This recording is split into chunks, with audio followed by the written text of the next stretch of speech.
Fala meninada, tudo bem? Como é que vão? Meu nome é Cristiano Meirelles e eu tô aqui para dar a aula de aprofundamento em Química, que é essa frente 3, para vocês da primeira série de Medicina, tá? E aí, para isso, eu escolhi algumas questões, né? Evidentemente que como é um aprofundamento, o grau de complexidade delas é um pouquinho maior, né? Mas tenho certeza que vocês, né, vão acompanhar de forma extremamente proveitosa.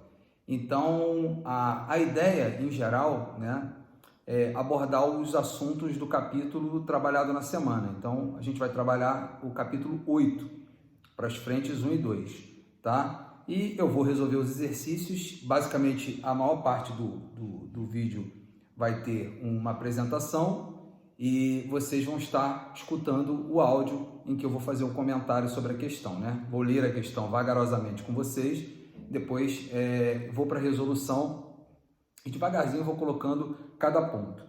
Eu escolhi algumas questões que eu acho muito pertinentes, que são questões de verdadeiro e falso, tá? Por quê? Porque nesse tipo de questão a gente consegue julgar, por exemplo, bem os itens falsos, tá? E corrigir aquilo ali que de forma ele poderia se tornar uma afirmação verdadeira.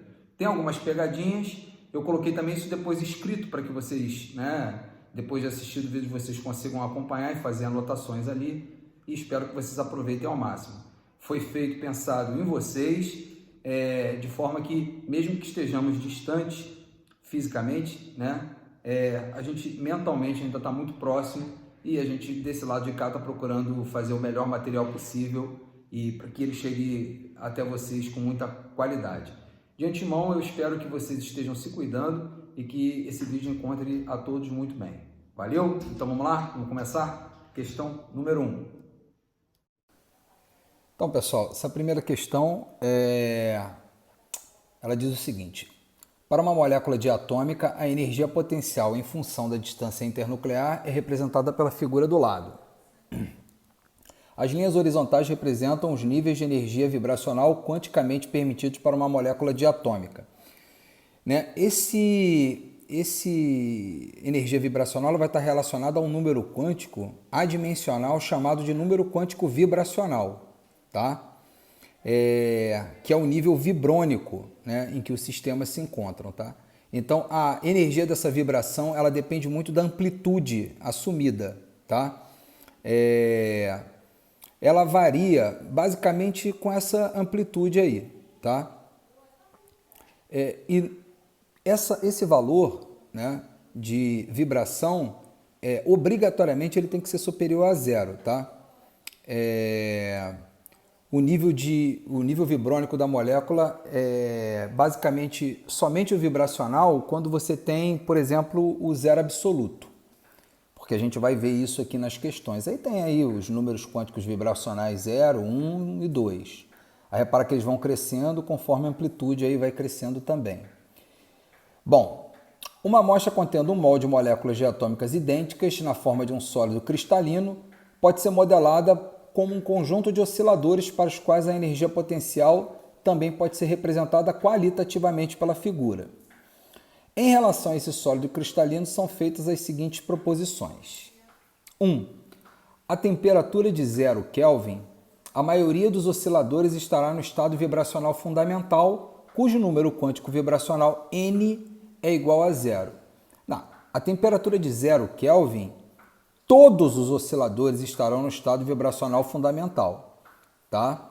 Que é o grau de repouso absoluto. Então, você não tem energia cinética, no entanto, né, a interação entre as moléculas, no entanto, elas não deixam de vibrar em função disso. Tá? A energia do sistema é a menor possível, no entanto, a energia vibracional e o número quântico vibracional 0 indica a menor energia possível do sistema. Tá? Bom, a temperatura de 0 Kelvin, todos os osciladores estarão no estado vibracional fundamental, cujo número quântico vibracional N é igual a 0, que contradiz exatamente a afirmativa 1. Então, a 2 está correto. 3. O movimento vibracional cessa a 0 Kelvin. Não, o movimento vibracional não cessa. O que cessa é o movimento translacional. tá? Então, o 4, o movimento vibracional não cessará a 0 Kelvin, que contradiz o 3, também está certo. 5, o princípio da incerteza de Heisenberg. Esse princípio diz que quanto mais precisamente se conhece a posição de uma partícula, menos precisamente se conhecerá o seu momento linear, que a gente, em geral, responde como velocidade, mas o momento linear é a massa vezes a velocidade. Mas quanto melhor, mais preciso você conhece uma dessas grandezas, menos você conhece a outra. Por isso que o nome é princípio da incerteza, o que gerou, inclusive, a frase de Albert Einstein de que Deus não joga dados, justamente por conta da incerteza de Heisenberg, que foi um cientista que revolucionou a estrutura da observação do átomo enquanto quântico, né? Ele, inclusive, estabeleceu o que a gente chama de mecânica matricial. Tá? Essa mecânica matricial foi até bem aceita em alguns círculos, né? Vide aí a interpretação de Copenhague, né? Mas não tão bem em outros, né? Mas enfim, isso é uma situação para o futuro, tá? Bom, então o princípio de Heisenberg será violado se o momento vibracional cessar. Sim, porque aí a gente conheceria a velocidade e a posição simultaneamente. E ele seria, nesse caso, violado. Então, as corretas são a 2, a 4 e a 5. Letra D. Questão número 2. Analise as afirmativas abaixo e assinale o que for correto. Número 1. Nos átomos, o número quântico principal está relacionado ao nível de energia dos elétrons.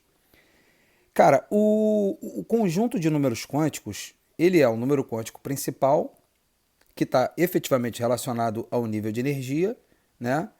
O número quântico secundário ou azimutal, esse número quântico está relacionado à forma do orbital, né? O número quântico magnético, que relaciona a quantização espacial, indica a energia do elétron lá no orbital, e o número quântico de spin, que indica a rotação intrínseca do elétron. Esse spin sempre causa um certo debate, porque o elétron, de fato, ele não gira, ele tem uma rotação intrínseca, que é uma propriedade quântica observada em subpartículas, tá? Todas essas subpartículas, né, tanto bósons quanto férmions, têm spins, só que os dos bósons são inteiros e os dos férmions são fracionários. Por exemplo, o próton, o nêutron, o elétron, eles têm spins fracionários, enquanto o fóton tem um spin inteiro, tá? Então são esses os 4 números quânticos. E as afirmativas da questão 2, elas se referem exatamente ao que diz cada número quântico daqueles, né? Então é o seguinte, nos átomos o número quântico principal está relacionado ao nível de energia, que é a camada que ele ocupa, né? Tá certo. Número 2, nos átomos o número quântico secundário está relacionado à forma do orbital onde se encontra o elétron, também tá certo. O número quântico secundário ele se refere ao momento angular. Então você tem lá o SP, D e F, né? Aí o número quântico relacionado 0, 1, 2 e 3. 4. Nos átomos, o número quântico magnético está relacionado com a quantização espacial e indica a energia do elétron no orbital. Também está correto, é basicamente isso, né? É a posição dele em relação à região do espaço onde a probabilidade de encontrar o elétron é máxima, que é o que define o conceito de orbital. 8. Nos átomos, o número quântico de spin está relacionado com a energia do spin nuclear. Não, está relacionado com o do spin do elétron, né? Não spin nuclear. Isso aí que está errado, né? E 16, o princípio de exclusão de Pauli afirma que em um mesmo átomo não podem existir 2 elétrons com o mesmo conjunto de números quânticos. Na verdade, um orbital só pode comportar no máximo 2 elétrons de spins contrários. Esse é o princípio da exclusão de Pauli, porque férmions eles não podem ocupar o mesmo estado com o mesmo orbital com o mesmo estado quântico, tá? E aí, trocando-se o sinal do spin, aí efetivamente você tem 2 elétrons, por exemplo, ocupando cada orbital. Então, somatório das corretas aí, 16, 4, 2 e 1, somatório 23. Bom, então vamos lá, questão 3. O átomo do elemento X possui o elétron mais energético com os seguintes números quânticos: 3, secundário 1, magnético 0, spin menos meio. Sobre o comportamento desse átomo, assinale o que for correto. Primeiro, a gente tem que saber de que átomos nós estamos falando, né? Se o número quântico principal dele é 3, é porque o elétron diferenciador, que é o elétron mais energético do átomo aí, ele está na camada 3, está no nível 3. Se o número quântico secundário dele, L, é igual a 1, é porque o subnível a que ele se refere é o P. Então a gente já sabe que é o 3P. Distribuindo em orbitais, né, o subnível P tem 3 orbitais. Cada orbital pode comportar no máximo 2 elétrons, então o total de elétrons do subnível P, 6. Né? No entanto, ele está dizendo que o último elétron, né, que é o elétron diferenciador, o mais energético, está parando no orbital magnético 0.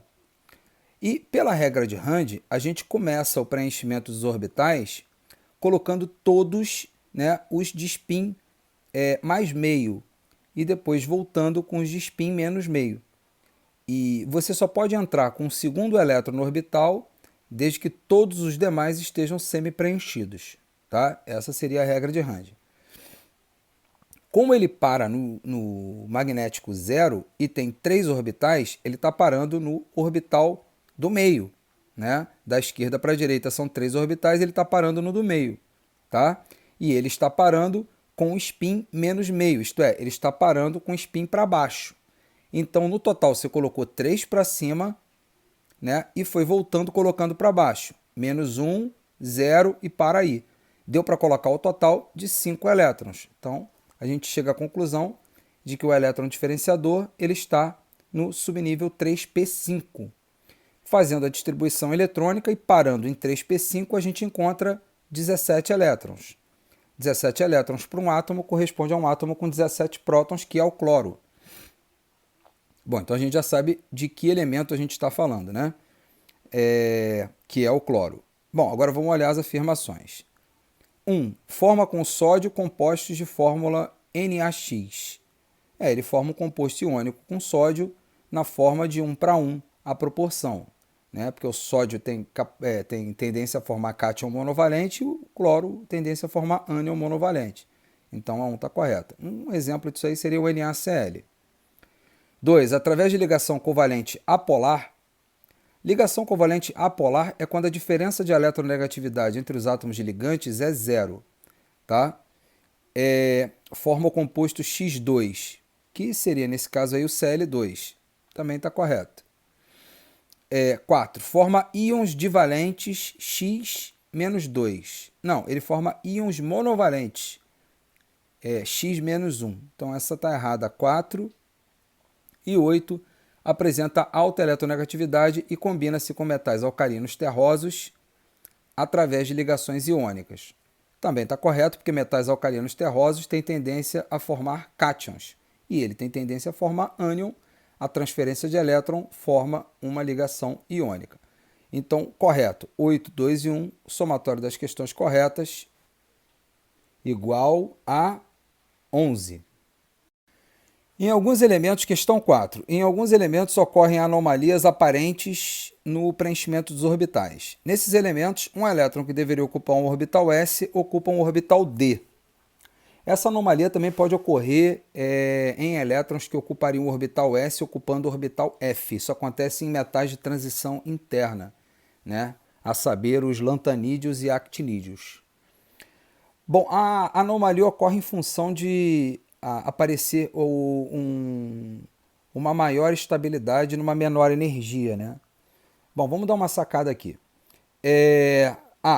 No cobre, essa anomalia é energeticamente favorável porque o elétron promovido do orbital 4s para o orbital 3d deixa esse último orbital totalmente preenchido. Bom, o cobre tem número atômico 29, Então, segundo a sua distribuição, ele terminaria em 4s2, 3d9. Se o elétron for promovido do 4s2 para o 3d, ele vai ficar 4s1, 3d10, deixando o 3d totalmente preenchido. Então, está correto. Ele tem uma distribuição eletrônica anômala, tá? O cobre. É chamada de distribuição eletrônica irregular. B. No crômio, essa anomalia é energeticamente favorável porque o elétron promovido do orbital 4s para o orbital 3d deixa esse último com todos os orbitais semi-preenchidos. O cromo tem número atômico 24, então a distribuição dele termina em 4s2, 3d4. Se houver uma promoção do elétron do subnível S para o D, vai ficar 4s1, 3d5, deixando todos os orbitais degenerados do D com um elétron, então todos vão ficar semi-preenchidos, com um elétron pelo menos. Então também é energeticamente favorável, também está correto. C. No ferro, essa anomalia não é energeticamente favorável porque a promoção de elétrons do orbital 4s para o 3d não deixa todos os orbitais preenchidos ou semi-preenchidos. Bom, a distribuição eletrônica do ferro, número atômico 26, termina em 4s2, 3d6. Quer dizer, a promoção do 4s para o 3d iria ficar 4s1, 3d7, o que não o deixa nem semi-preenchido na sua totalidade e nem totalmente preenchido. Então, na verdade, não há um claro ganho de estabilidade em função da promoção do elétron no ferro. Então, a letra C também está correta. No nióbio, essa anomalia não é energeticamente favorável porque a promoção dos elétrons do orbital 4s para o orbital 3d não deixa todos os orbitais preenchidos ou semi-preenchidos. O nióbio ele também tem uma distribuição eletrônica irregular, ela também é anômala. No entanto, a distribuição eletrônica do nióbio ela não fecha em 4s 3d, ela fecha em 5s 4d. O erro está aí, tá?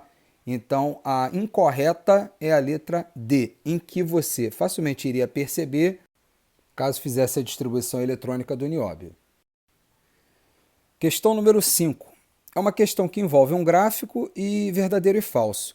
Essa questão assusta muito mais pela ideia que ela efetivamente te dá no enunciado do que propriamente a resolução, tá? Vamos lá.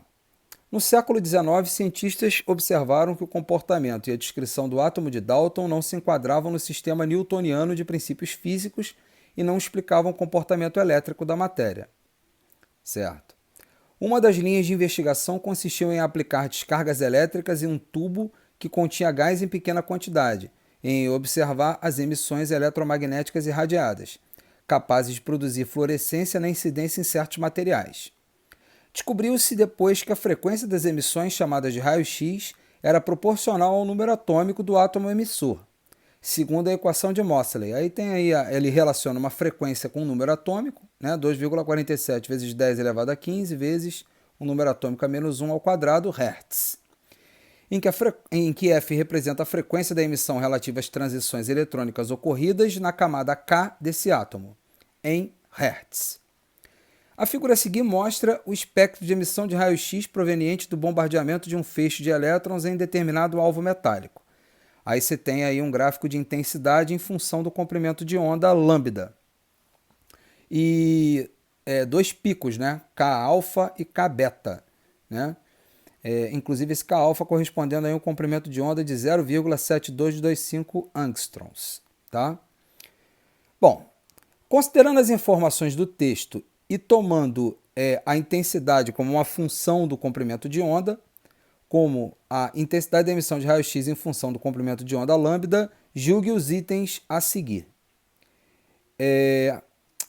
Ao contrário do estabelecido do modelo proposto por Dalton, em que o átomo é considerado uma partícula maciça, indivisível e sem cargas, experimentos em que foi utilizado um tubo similar ao descrito no texto permitem a Thomson demonstrar a existência de partículas subatômicas eletricamente carregadas. Isso está correto, porque a experiência de Thomson, né, com as ampolas de Crookes, né, em que ele faz descargas elétricas, né, em que ele chama de raios catódicos, inclusive, E alguns modelos experimentais que ele usa, como colocar um objeto, um obstáculo, para provar que essa descarga ela sempre se propaga em linha reta, coloca placas eletricamente carregadas positiva e negativamente, percebe que se aproxima da placa positiva, formando uma sombra na região negativa, daí por aí ele descobre a carga do elétron, coloca um mini catavento aí, né, no intuito de saber se a descarga elétrica tem massa, e o principal, ele vai variando gases em baixa pressão e percebendo que a intensidade da corrente ela só depende da diferença de potencial dos terminais. Então, efetivamente, aquilo deveria ser algo que deveria estar presente em todos os átomos. Tá? Então, dessa forma, ele encontra uma subpartícula inerente ao tipo de átomo que está ali no interior do tubo. Foi assim que evoluiu do modelo de Dalton, que explica muito bem a natureza das combinações, as leis ponderais. No entanto, é falha porque não menciona a natureza elétrica da matéria, e Thomson dá esse passo. Isso em 1897. Então a primeira é verdadeira. Segundo, o trabalho de Moseley sobre raio-x forneceu subsídios para a construção da tabela periódica atual, no qual os elementos químicos estão dispostos em ordem crescente de massa atômica. Não, eles estão dispostos em ordem crescente de número atômico. Tá? Então essa é falsa. Segundo, a terceira. Sabendo que os picos Ka e Kb, observados na figura, decorrem de emissões relacionadas às transições eletrônicas nas camadas mais internas de um átomo. É correto afirmar que essas camadas são mais energéticas do que as camadas mais externas do átomo, de onde os elétrons podem ser arrancados mais facilmente. Não, na verdade, a energia dos níveis ela aumenta conforme o elétron se distancia do núcleo. Tá? Então ela cresce do centro para a periferia. Tá? Então isso é falso. As camadas mais afastadas do núcleo são mais energéticas do que as mais internas. E, finalmente, a última, a energia relativa à emissão Ka é maior do que a relacionada à emissão Kb, ambas mostradas na figura, sim, até por conta do pico de Ka ser maior do que o de Kb. Na verdade, aí é Ka e Kb, mas é K-alfa e K-beta. Tá? E aí é só perceber pela intensidade em relação ao gráfico, tá? A intensidade de emissão dos raios-x. Tranquilo? Seguindo. Então é isso, meninada. Essa foi a parte de Química 1, tá? Parece bastante intrincada, tem vários assuntos, mas é porque a distribuição eletrônica ela é toda baseada no modelo quântico de Bohr, né? E aí depois com a evolução da estrutura atômica, hoje, inclusive, o nosso modelo é o modelo quântico, tá? Então, vocês perceberam ali também que, por exemplo, na última questão você tem um enunciado bem elaborado, mas uma resolução até certo ponto tranquila, né? Como acontece nas outras. A questão lá da distribuição eletrônica irregular, é importante ficar atento, porque naquela questão, o que deixa a questão mais difícil é a pegadinha acerca da transição de orbitais ali, porque o nióbio também tem uma transição anômala, no entanto, não é entre aqueles subníveis que ele menciona, tá? Então, essa é um panorama geral sobre essas primeiras 5 questões que nós fizemos. Agora a gente vai entrar na frente 2, e a frente 2 a gente vai estudar aqui o estudo dos gases, as transformações gasosas, tá? Vamos tocar isso aí? Então vamos lá, vamos junto. Questão número 6. Um sistema fechado contendo um gás ideal no estado 1 sofre as transformações alfa e beta, conforme indicado na figura abaixo. Não está abaixo, né? Está ao lado aí, né? Vamos lá. Sabendo que a transformação alfa é isotérmica, isto é, né, ocorre com a temperatura constante, e beta isobárica, indique o gráfico que representa os estados do sistema. Só dando uma olhada nessa figura aí, a primeira transformação de 1 para 2, a transformação alfa, observa que você está comprimindo o gás, né? Ele diz que é numa temperatura constante, então pressão e volume são inversamente proporcionais. Então você está diminuindo o volume e aumentando a pressão. Ok. E na transformação beta, que é uma transformação com a pressão constante, então a pressão 2 tem que ser igual à pressão 3, né, o volume e a temperatura são diretamente proporcionais. Então, está havendo um aumento de volume, né? Dá para perceber pela figurinha aí que o volume 3 é maior do que o volume 2 e a temperatura 3 é maior do que a temperatura 2. Tá? Então, vamos dar uma olhada nas opções. Bom, então, observando aí o primeiro gráfico, letra A, o que ocorre, né? O que a gente pode encontrar aí?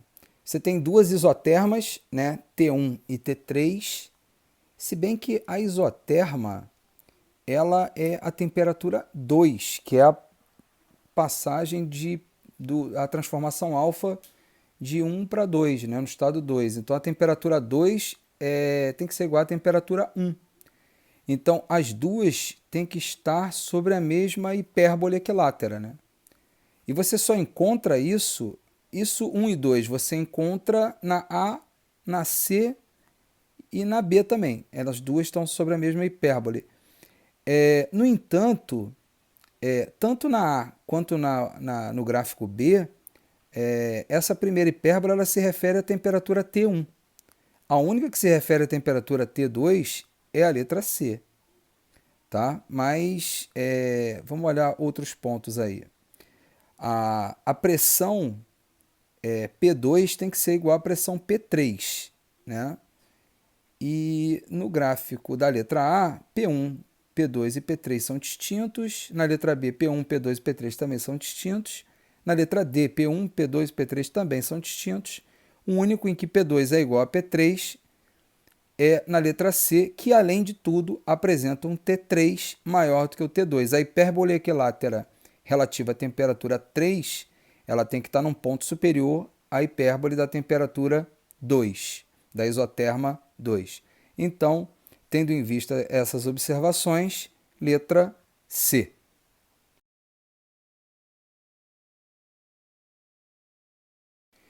Bebidas gaseificadas, questão 7, tá?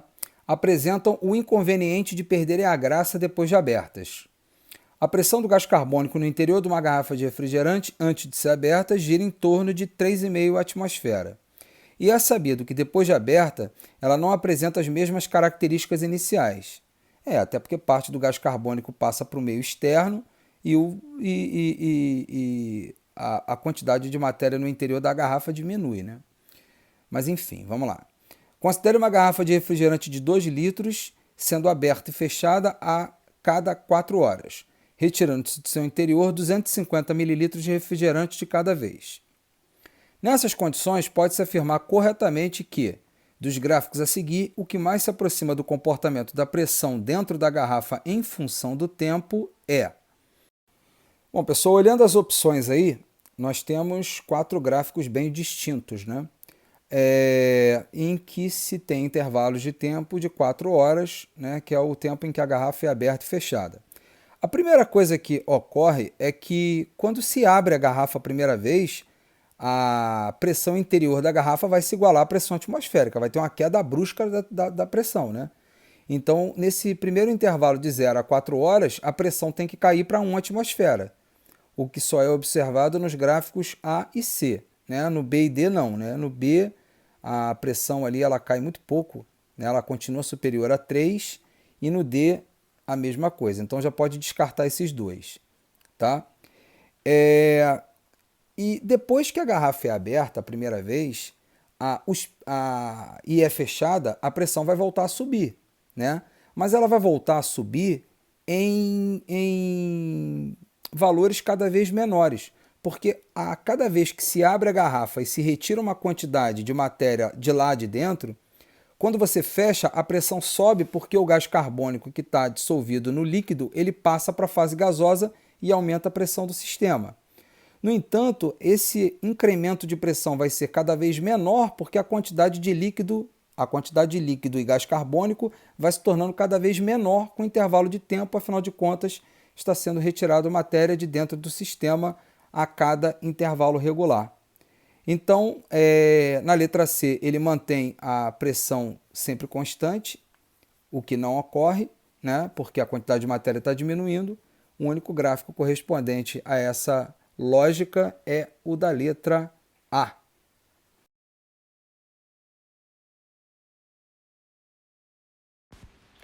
Bom, questão 8. Um gás ideal sofre uma mudança de estado ilustrada pelos gráficos 1 e 2 abaixo. Aí nesse gráfico você tem variáveis alfa, beta e delta, tá? Em que ele não te informa o que são alfa, beta e delta. No entanto, dá para a gente perceber algo aqui, que existe uma transformação de 1 para 2, ocorre com alfa constante. Então, essa grandeza ela permanece constante durante a transformação de 1 para 2. Tá? Beta varia e delta também varia. Tá? Então, a observação aí é simplesmente que alfa está constante na transformação de 1 para 2. Tá? Dentre as alternativas abaixo, assinale aquela que se ajusta aos gráficos acima. Letra A. Alfa é o volume, beta é a temperatura, delta é a pressão e o processo é uma expansão à temperatura constante. Bom, isso é falso, né? Porque se alfa for volume, beta temperatura, delta não poderá ser a pressão, tá? A transformação isobárica é uma reta e não uma hipérbole, como está representado aí no gráfico 1.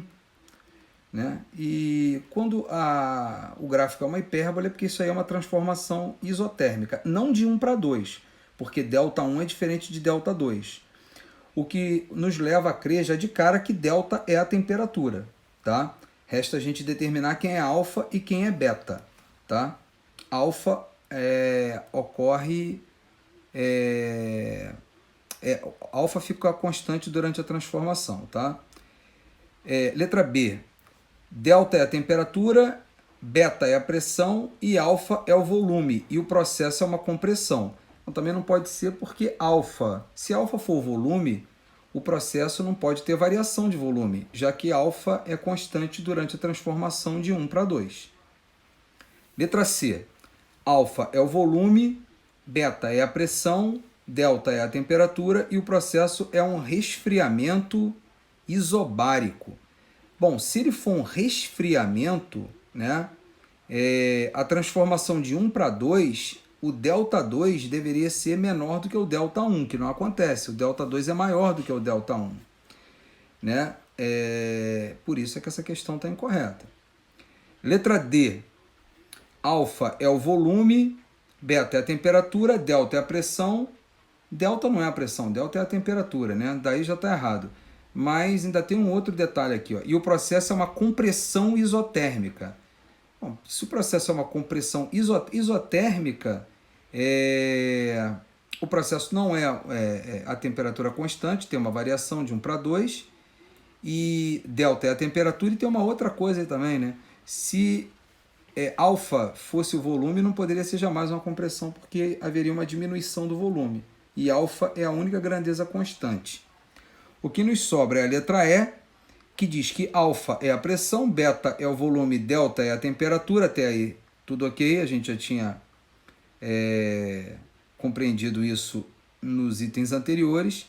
E o processo é um aquecimento isobárico. Então, alfa, que é a pressão, se mantém constante de 1 para 2, o que está de acordo com ambos os gráficos.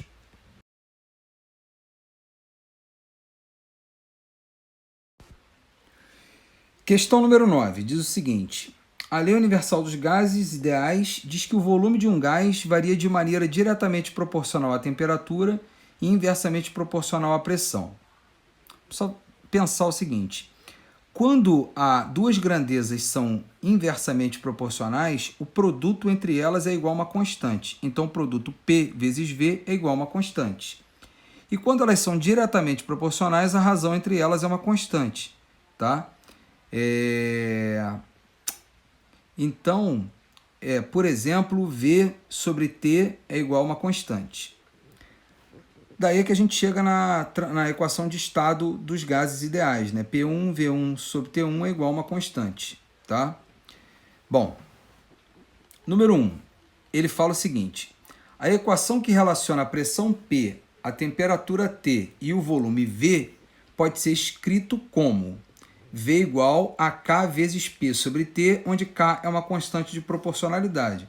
Rearranjando isso aí, P vezes V sobre T é que é igual a K, né? Porque P vezes V, o produto, é igual a uma constante, P dividido por T é igual a uma constante e V dividido por T é igual a uma constante, já que pressão e volume são inversamente proporcionais, volume e temperatura e pressão e temperatura são diretamente proporcionais. Se rearranjar esse formato aí, vai ficar V vezes T sobre P igual a K. Por isso que ela é falsa. Questão 2. Questão 2 não. Alternativa 2. Um gás submetido a uma pressão de 0,75 newtons por centímetro quadrado na temperatura de 300 Kelvin ocupa o volume de 8.000 centímetros cúbicos. Portanto, a constante de proporcionalidade será igual a 20 newtons dividido por centímetro vezes Kelvin. Isso é uma pegadinha, pelo seguinte, se você fizer a relação, né, P vezes V dividido por T igual a K, você vai pegar a pressão 0,75, multiplicar pelo volume 8.000, dividir pela temperatura 300, você vai encontrar exatamente 20. No entanto, você encontraria 20 em dimensões, 20 newton vezes centímetro dividido por Kelvin. Então, só a troca da posição desse centímetro na análise dimensional da constante de proporcionalidade é que invalida a questão 2. Né? Se tirar esse centímetro do denominador e jogar ele para o numerador, a questão 2 seria verdadeira. Afirmativa 4. Se a temperatura é 300 Kelvin, volume 9.000 centímetros cúbicos e a constante de proporcionalidade 30 newton dividido por centímetro Kelvin, a pressão exercida nas paredes do recipiente que contém o gás será de 1 newton por centímetro quadrado. É a indução ao erro novamente, quer dizer, a unidade de constante de proporcionalidade vai estar errada de novo. Mas se você fizer a conta para o valor da pressão, né, multiplicar K pela temperatura e dividir pelo volume, você vai achar 1. Então, quem errou a 2, fatalmente também errou a 4, porque não se ateve à unidade da constante de proporcionalidade. Tá? Então, essa também é falsa.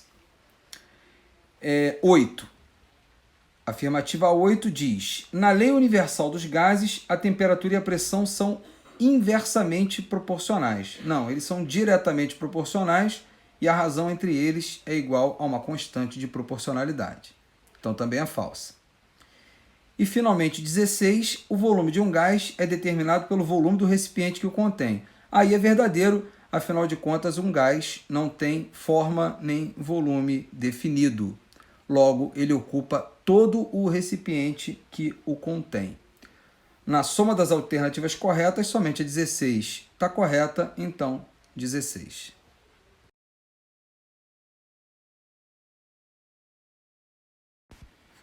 Bom, vamos lá. Questão 10. Boltzmann e Maxwell descobriram que as propriedades físicas dos gases podiam ser relacionadas aos seus movimentos, ensejando a formulação da teoria cinético-molecular dos gases, que estabelece alguns postulados. No que diz respeito à teoria cinético-molecular dos gases, assinale a afirmação falsa. Eu vou começar lendo de baixo para cima, tá? A energia cinética média das moléculas é proporcional à temperatura absoluta. Sim, na verdade a temperatura ela mede efetivamente isso, né? A energia cinética média das moléculas, né? C. As colisões entre as moléculas são perfeitamente elásticas. Também é verdade porque não há perda ou ganho de energia em função das colisões. Cada molécula age dentro de um recipiente como se ela estivesse sozinha. O que significa? Que ao se chocar com outras e com as paredes do recipiente, não há perda nem ganho de energia. Então tá certo. A letra B. As moléculas de um gás estão separadas por distâncias relativamente grandes. A distância que uma molécula consegue seguir sem se chocar com outra é chamado de livre percurso médio, né? E esse livre percurso médio no estado gasoso, ele é grande. Então essa também está correta. O que nos sobra a letra A. Em substâncias que possuem ligações de hidrogênio, há forças atrativas entre as moléculas. Bom, a teoria cinética dos gases admite que moléculas de gás, né, elas não têm energia potencial. Tá? Então, elas não vão gerar campos atrativos entre outras moléculas, seja ele elétrico ou gravitacional. Tá? Então, mesmo que de natureza eletrostática, como não tem esse campo, não existe nenhum tipo de força de atração entre as moléculas. Tá? até por conta de, no estado gasoso, elas estarem bem separadas. Portanto, letra A.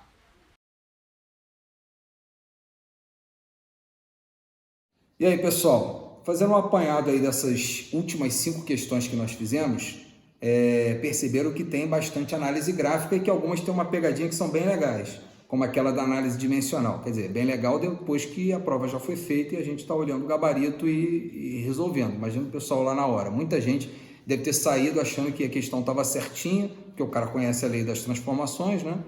E ao se deparar com o gabarito, de repente ficou procurando o erro. Tem gente que até hoje, de repente, não achou esse erro. Bom, eu espero que vocês tenham aproveitado, espero que vocês tenham gostado.